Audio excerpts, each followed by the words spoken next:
On the topic of surviving abusive relationships and my personal experience as a survivor, from what I've personally observed, and this is just talking from my own personal experience, you will not be able to walk away from a long term abusive relationship without being labeled by the abuser the abuser. You will not be able to leave without them reversing attacker and defender and making themselves out to be the victim and you out to be the bad person. They will tell everyone that whatever they need to make it sound like you were the problem.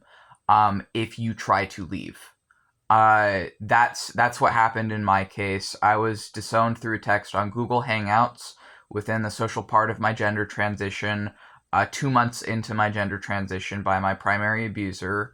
The day he disowned me was right after I'd had a conversation with him where he asked me why I was, upset with him.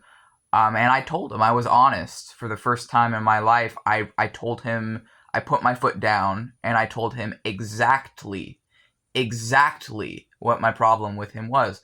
I brought up, in particular, being raised the wrong gender growing up. I brought up how I grew up like I should have been in special ed in school, even though the part of the reason I wasn't, and I understand part of the reason I wasn't, is because I had a high IQ. And they like back then there was like different things where they mostly put if you were like uh developmentally disabled, you had to have also an intellectual deficit to be more likely to get in special ed. But it doesn't matter. My point was, one of the things I brought up is I should have been in special ed in school. Schooling was extremely traumatic for me, and a big part of that was not having the correct assistance for my disabilities. The other thing I brought up was like the like marital issues between him and my mom, and he essentially just like lied to my face about every single thing I brought up. When I brought up the pain he put me through in raising me as the wrong gender, he said he never encouraged me to be a girl in any way. Which is like, what the fuck do you mean you never encouraged me to be a girl in any way? You raised me as your daughter when I'm not your daughter. Like, I don't, like, what do you mean you never encouraged me to be a girl when you raised me as your daughter? Like, it makes no fucking sense, right? But then after he disowned me through a text on Google Hangouts, he lied to everyone about me. He said that he disowned me because he says that I threatened to kill him, right? So he just fucking made that up. Like, that never happened. And then he used the violent artwork and writing I made after he disowned me as proof that I was, this violent, crazy, disrespectful child or whatever, right? So it's like, this person is literally largely responsible for why I've been diagnosed with dissociative identity disorder, which exclusively comes from childhood trauma. Like, you don't get DID unless you were abused as a child, or unless you were traumatized in some way as a child, that your mind literally develops multiple personalities to protect itself.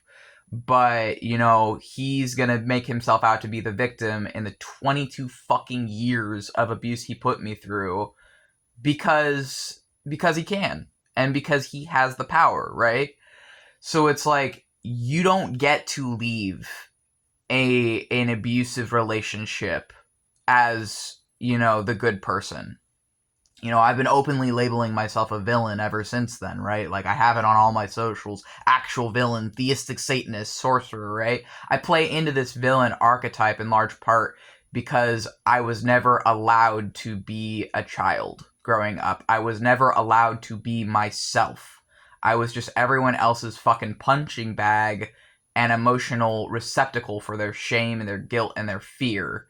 And so I swallowed all their wasps and their poison, and now I'm gonna use all the shit I was given to empower myself and to lift myself up rather than tear myself down. And that fucking scares the shit out of people when you start doing that. When you use what they've given you to make yourself stronger rather than like fucking wanting to fucking kill myself because of the people that I was raised by, when I instead use the pain they put me through to empower myself rather than let it destroy me.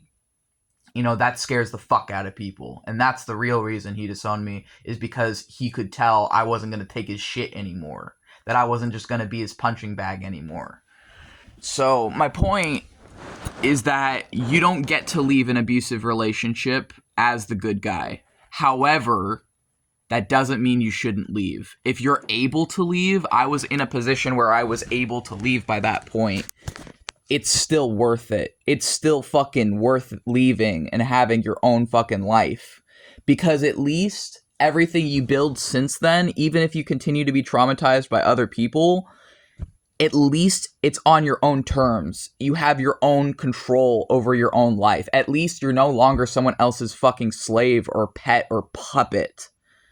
So even though I've faced traumatic shit since I was disowned in the last 3 years since then, like, I probably shouldn't say that, but I had a sexual abuse thing happen to me in 2025. Was one of the most traumatic things that happened in 2025.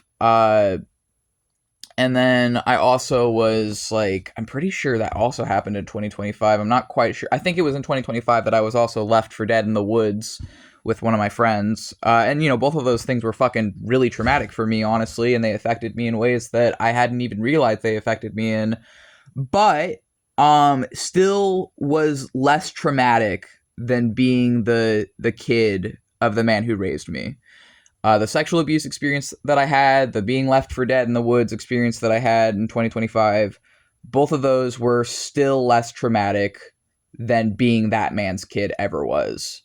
So it's worth it to get away from a long-term abusive relationship. I'm making this video because I don't want you to feel like there's no hope. It's the opposite. I'm telling you, it might be rough. You might be, not able to leave it without them making it out to be that you were the problem or whatever, and stupid people believing it, but it's still worth it to have autonomy and freedom over your own life.